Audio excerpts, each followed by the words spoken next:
दोस्तों, पिछली कहानी में आपने देखा कि मयूरी का पति कुदरत तरक्की पाने के लिए उसे अपने बॉस के आगे पेश कर देता था और मयूरी के बल पर अपने ऑफिस में तरक्की पाता था और साथ ही साथ मयूरी को धोखा भी दे रहा था और अपनी गर्लफ्रेंड के साथ घर बसाने के ख्वाब देख रहा था। मयूरी मजबूर थी क्योंकि उसकी विधवा माँ ने बहुत मुश्किलों से उसकी शादी की थी और यह सब कुछ जानकर वह टूट जाती। लेकिन मयूरी ने अब तय कर लिया था कि वह कुदरत, अपनी सास और ननंद आकाशी तीनों को सबक सिखाकर रहेगी, क्योंकि तीनों ही इन सब में शामिल थे। आइए देखते हैं आगे क्या हुआ।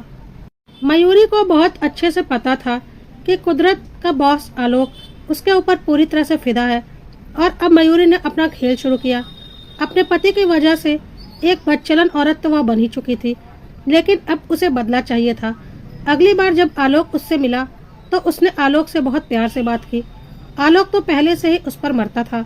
मयूरी ने बोला, देखिए आलोक, मुझे पता है आप मुझे बहुत पसंद करते हैं, लेकिन मुझे यह भी पता है कि आप शादीशुदा हैं और सिर्फ अपनी अय्याशी पूरी करने के लिए मेरे पास आते हैं और इसके बदले आप मेरे पति से डील करते हैं। आलोक ने मुस्कुराकर बोला, हाँ यह बात सच है, पर यह सारे डील तुम्हारा पति ही तो ऑफर करता है। अब मयूरी ने बोला, अगर मैं कोई डील ऑफर करूं तो? आलोक ने बोला, मैं कुछ समझा नहीं। मयूरी ने बोला, मैं आपको ठीक से समझाती हूँ। देखिए, आपका मकसद मुझे पाना है। मैं तो आपको बिना कुदरत के बीच में आए भी मिल सकती हूँ। आप डायरेक्ट मुझसे डील कर सकते हैं, फिर यह बीच में कुदरत क्यों आ जाता है? आलोक ने बोला, तुम कहना क्या चाहती हो? मयूरी ने बोला, आप जब बोलेंगे, जहाँ बोलेंगे, मैं आपको मिल जाऊंगी, लेकिन उसके बदले आप कुदरत को कुछ नहीं देंगे, बल्कि मुझे देंगे। जब सौदा मेरा होता है तो इनाम भी तो मुझे मिलना चाहिए। आलोक ने बोला, बिल्कुल ठीक, मुझे तो तुमसे मतलब है। कुदरत को तो मैं तुम्हारे लिए ही प्रमोशन, इंक्रीमेंट्स, प्रोजेक्ट्स वगैरह देता रहता हूँ। अगर तुम चाहती हो तो जो बोलो वह मैं तुम्हें दे सकता हूँ। मयूरी ने बोला, मुझे ज़्यादा कुछ नहीं चाहिए, बस मैं जैसा जैसा बोलती जाऊँ आप वैसा वैसा करते जाना। अब मयूरी ने अपने शातिर ससुराल वालों को उनकी औकात दिखाने की ठान ली थी। मयूरी ने आलोक से बोला, अगली बार जब भी किसी लालच के कारण कुदरत आपसे डील करे तो आप मेरी जगह उसकी बहन आकाशी की डिमांड कीजिएगा और साफ बोल दीजिएगा कि मुझे मयूरी नहीं आकाशी चाहिए। और जाहिर सी बात है, यह सुनकर कुदरत तिलमिला जाएगा और मुझे बहुत सुकून मिलेगा। और ऐसा ही कुछ हुआ। कुछ दिनों के बाद आलोक ने कुदरत से आकाशी के लिए डिमांड कर दी, जिसे सुनकर कुदरत का दिमाग खराब हो गया और उसने बोल दिया, आपकी हिम्मत कैसे हुई मेरी बहन के बारे में ऐसी बात बोलने की? इस पर आलोक ने भी बोल दिया, क्यों, बीवी का सौदा कर सकते हो अपनी तरक्की के लिए तो बहन का भी कर लो। और कुदरत खून का घूंट पीकर रह गया, क्योंकि वह एक लालची इंसान था। चाहता तो आलोक को इस बात का सबक दे सकता था, पर उसे तो अपनी नौकरी से बहुत प्यार था और उसने आलोक की डील मना कर दी और चुपचाप घर आ गया।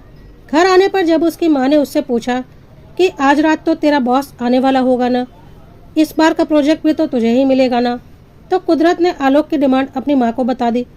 सुनकर आलोक की माँ ने एक जोरदार तमाचा आलोक को लगा दिया और बोला, सुन कैसे लिया तूने यह सब? तेरे मुंह पर तेरी बहन के लिए कोई ऐसी बात बोल गया और तूने बर्दाश्त कर लिया। तभी मयूरी वहाँ आ गई और बोली, वाह मम्मी जी, अपनी बेटी के लिए आप यह बातें सुन भी नहीं सकती। भूल गई मैं भी किसी की बेटी हूँ। तब तक आकाशी वहाँ आ गई और बोली, औकात में रहो अपनी, और अपने से मेरी तुलना भूल कर भी मत करना। मयूरी को पता था इन लोगों से बहस करने का कोई फायदा नहीं, यह कितने नीच और घटिया लोग हैं वह अच्छे से जानती थी। इसलिए वह चुपचाप घर से निकल गई, क्योंकि उसे तो आलोक के पास जाना था। यह डील तो आखिर मयूरी ने ही की थी ना। आलोक ने उसे अपने एक 1 BHK फ्लैट में बुलाया था और फिर उसने उस फ्लैट की चाबी मयूरी को दे दी और बोल दिया, अगली बार जब भी हमें मिलना होगा हम इसी फ्लैट पर मिलेंगे और आज से यह फ्लैट तुम्हारा है। जब भी दिल करे तुम यहाँ आकर रह सकती हो। और मयूरी का दिल आज रो रहा था। अपने पति की वजह से आज वह जैसे एक कॉल गर्ल में तब्दील हो चुकी थी, जो अपने जिस्म का सौदा करती थी। पर वह क्या करती, वह इस दलदल में फंस चुकी थी और अब उसका मकसद सिर्फ और सिर्फ बदला था। इस डील की वजह से कुदरत को वह प्रोजेक्ट नहीं मिला। मयूरी ने अगली डील आलोक से यह की कि वह प्रोजेक्ट किसी ऐसे इंसान को दे जिससे कुदरत की बिल्कुल भी नहीं बनती और उसका कंपटीशन चलता हो। वह कुदरत को हारता हुआ अपनी आंखों से देखना चाहती है और साथ ही जब कुदरत इस बात का विरोध करे तो वह एम्प्लॉय उसे अच्छे से जलील करे, और आलोक ने ऐसा ही किया। कुदरत ने आलोक से जब इस बात का विरोध किया तो आलोक ने बोल दिया, इस कंपनी का बॉस मैं हूँ और प्रोजेक्ट उसी को मिलेगा जिसे मैं चाहूँगा। कुदरत चिढ़ता हुआ बॉस के केबिन से बाहर आ गया कि सामने से राहुल आ गया जिसे वह प्रोजेक्ट मिला था, और उसने राहुल को बोल दिया, तुम्हारी औकात नहीं थी इस प्रोजेक्ट को पाने की, फिर भी तुम्हें मिल गया। राहुल को आलोक ने पहले ही बोल रखा था कि कुदरत को अच्छे से जलील करना बिना किसी फिक्र के, मैं तुम्हारे साथ हूँ। और राहुल ने कुदरत को अच्छे से जलील कर दिया और बोला, मैंने यह प्रोजेक्ट अपनी मेहनत से पाया है, तुम्हारी तरह अपनी बीवी को बॉस से डील करके नहीं पाया है। पूरे ऑफिस के सामने राहुल ने यह बात बोली थी क्योंकि मयूरी ऐसा चाहती थी। कुदरत गुस्से में राहुल की तरफ बढ़ रहा था कि तभी एक दो एम्प्लॉय और राहुल के साथ खड़े हो गए और बोल रहे थे, राहुल कुछ गलत नहीं बोल रहा है, हम सबके हिस्से के प्रमोशन, इंक्रीमेंट्स, प्रोजेक्ट्स वगैरह तुमने अपनी घटिया पैतरेबाजी से हड़पे हैं, पर इस बार तुम्हारी पैतरेबाजी नहीं चली। खबरदार जो राहुल को कुछ भी बोला। और कुदरत चुपचाप वहां से चला गया। आज पूरे ऑफिस के सामने उसकी अच्छी खासी बेइज्जती हो गई थी, जिसका सीसीटीवी फुटेज आलोक ने मयूरी को उपलब्ध करवा दिया था, जिसे देखकर उसे बहुत सुकून मिल रहा था। धीरे धीरे मयूरी ने आलोक को पूरी तरह से अपने कब्जे में ले लिया था और वह 1 BHK फ्लैट भी अपने नाम करवा लिया था, क्योंकि उसे पता था कि ऐसे नाजायज रिश्ते ज़्यादा दिनों तक नहीं चलते और खूबसूरती आज नहीं तो कल समय के साथ ढल जाएगी। आलोक एक परिवार वाला व्यक्ति है और मयूरी उसके लिए बस एक टाइम पास का जरिया है, इसलिए मयूरी अब अपना फ्यूचर भी सेव करना चाहती थी और वह आलोक का परिवार भी बर्बाद नहीं करना चाहती थी। आलोक अब मयूरी के ऊपर पूरी तरह से मर मिटा था। मयूरी अब आलोक के दिमाग पर पूरी तरह से हावी थी और धीरे धीरे मयूरी का बैंक बैलेंस भी बढ़ता जा रहा था, क्योंकि अब आलोक जब चाहता था मयूरी उसे डायरेक्ट डील कर लेती थी और उसके बदले मयूरी का बैंक बैलेंस बढ़ता था। और कुदरत के प्रमोशन के बजाय अब उसे डिमोशन मिलते जा रहे थे, क्योंकि अब मयूरी को पाने के लिए आलोक को कुदरत की कोई ज़रूरत नहीं थी। और कुदरत सोच रहा था कि मयूरी में आलोक का इंटरेस्ट अब खत्म हो चुका है और उसे कोई दूसरी मिल चुकी है। हालांकि डील तो मयूरी की ही थी, पर मयूरी खुद कर रही थी। कुदरत ने अपनी सफलता के नशे में अच्छा खासा लोन उठा रखा था, जिसे भरना भी अब कठिन हो रहा था, क्योंकि उसकी आमदनी कम होती जा रही थी और वह परेशान होता जा रहा था। मयूरी ने कुदरत को और जलील करने के लिए आलोक से बोला कि वह उसे अपनी पर्सनल सेक्रेटरी बना ले, ताकि वह कुदरत को और जलील कर सके, और आलोक इसके लिए तैयार हो गया। अगले दिन कुदरत ने देखा कि मयूरी उसके ऑफिस में उसके बॉस के केबिन में बैठी हुई है। यह सब कुछ देखकर कुदरत हैरान हो गया और उठकर आलोक के केबिन की तरफ गया। उसे देखकर मयूरी सोफे पर जाकर बैठ गई और आलोक को भी अपने पास बुला लिया और उसे कुछ इशारा किया। आलोक ने कुदरत से बोला, मैडम के लिए और मेरे लिए 1 कप कॉफ़ी बना दो।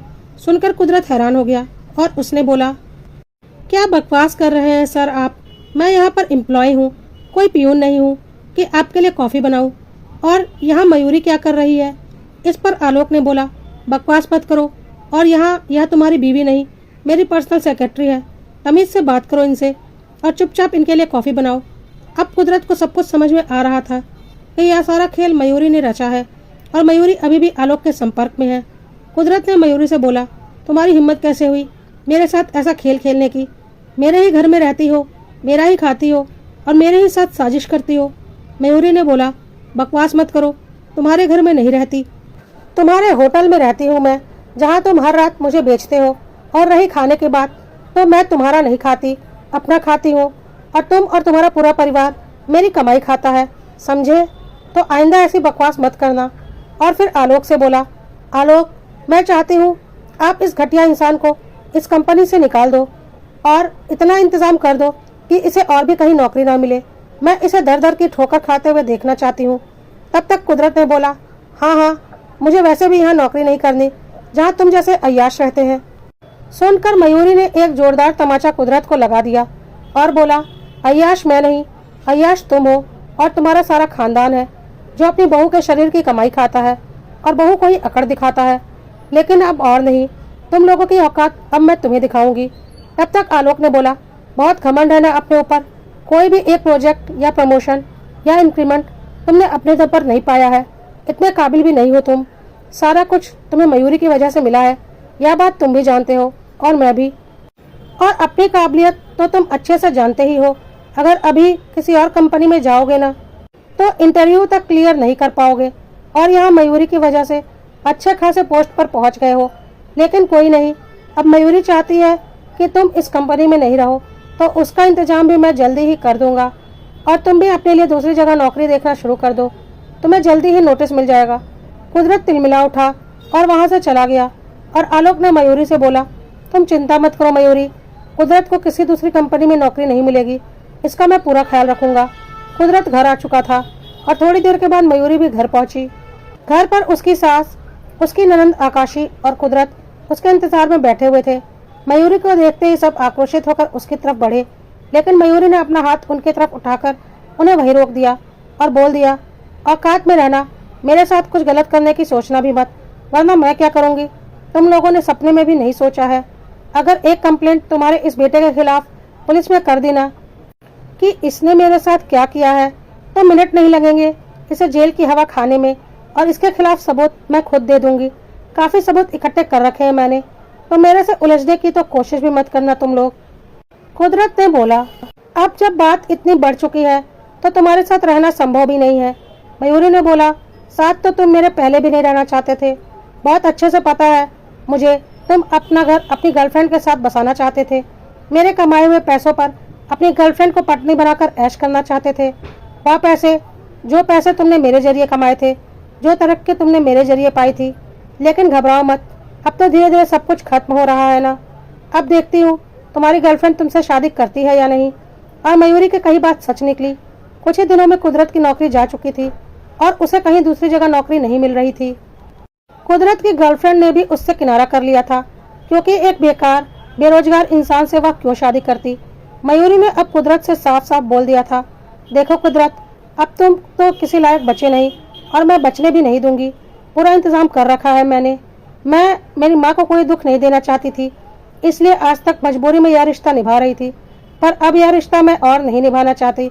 माँ को मैं अपने तरीके से समझा लूंगी और अपने रहने और अपने भविष्य का इंतजाम भी मैंने कर रखा है, क्योंकि डील करनी तो आखिर मैंने तुमसे ही सीखी है। आज मेरे पास अपना एक घर है, अच्छा खासा बैंक बैलेंस है और एक अच्छी नौकरी है। उसी डील की वजह से जो मैंने खुद से की, अपनी खुद की डील, और उसका सारा फायदा खुद ही लिया, ना कि अपनी डील करवाई और फायदा तुम्हें और तुम्हारे इस घटिया परिवार को दिया। कुछ दिनों के बाद आलोक पूरी तरह से बर्बाद हो चुका था। उसके ऊपर अच्छा खासा लोन था, नौकरी उसके पास थी नहीं, दूसरी जगह नौकरी उसे मिल नहीं रही थी। दिन भर वह शराब के नशे में रहता था। माँ और बहन उसकी कोई इज्जत नहीं करती थी और दिन भर उसे कोसती रहती थी। उसकी माँ ने तो यहाँ तक कह दिया था कि मेरे घर से निकल जा तूने मेरा पूरा परिवार बर्बाद करके रख दिया। बहन की शादी होनी मुश्किल हो रही थी, क्योंकि हर तरफ यह बात फैल चुकी थी कि कुदरत कैसा इंसान है और किसी काम का नहीं है। दिन भर दारू शराब पीकर बैठा रहता है, कोई काम धंधा नहीं करता। उसकी बीवी ऐसे निठल्ले आदमी को छोड़कर जा चुकी है। ऐसे घर में भला कौन रिश्ता करना चाहता। मयूरी अपनी माँ को अपने साथ ले आई थी और अपने फ्लैट पर रखा था। माँ को उसने अपने तरीके से समझा दिया था कि कुदरत के साथ रिश्ता निभाना आसान नहीं था। वह लोग बहुत ही नीच और घटिया इंसान थे। अब मैं खुद की नौकरी करती हूँ और खुश हूँ। माँ की भी उम्र हो रही थी और वह मयूरी के बारे में इतना कुछ पता नहीं करती थी, लेकिन हाँ, मयूरी को पता था कि इस तरह की जिंदगी वह ज्यादा दिन नहीं जी सकती। एक उम्र के बाद आलोक का इंटरेस्ट उसमें पूरी तरह से खत्म हो जाएगा, इसलिए वह अधिक से अधिक सेविंग करके अपना फ्यूचर सिक्योर करना चाह रही थी। और जब वह आलोक से सौदा करती थी तो सोच समझ कर करती थी। मयूरी ने नहीं सोचा था कि उसकी जिंदगी में ऐसा भी मोड़ आएगा, पर यह सच था। लेकिन हाँ, मयूरी और उसकी माँ का फ्यूचर अब सिक्योर था और मयूरी को पता था एक वक्त के बाद वह शांति से अपना जीवन जी पाएगी।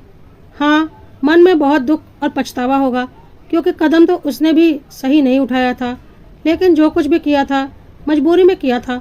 लेकिन कुदरत को बर्बाद होते हुए देख मयूरी के दिल को बहुत सुकून मिलता था, क्योंकि मयूरी का सौदा कर करके कुदरत ने कई जगह प्रॉपर्टी में इन्वेस्ट किया था और महंगी गाड़ियाँ खरीदी थी, जिसका कि अब वह लोन भी नहीं भर पा रहा था, क्योंकि उसके पास कोई नौकरी नहीं थी। और धीरे धीरे कुदरत की जिंदगी बर्बादी की ओर बढ़ रही थी और मयूरी को धीरे धीरे अपने एक एक जख्म पर कुदरत को मिलने वाले घाव के रूप में उसका मरहम मिल रहा था।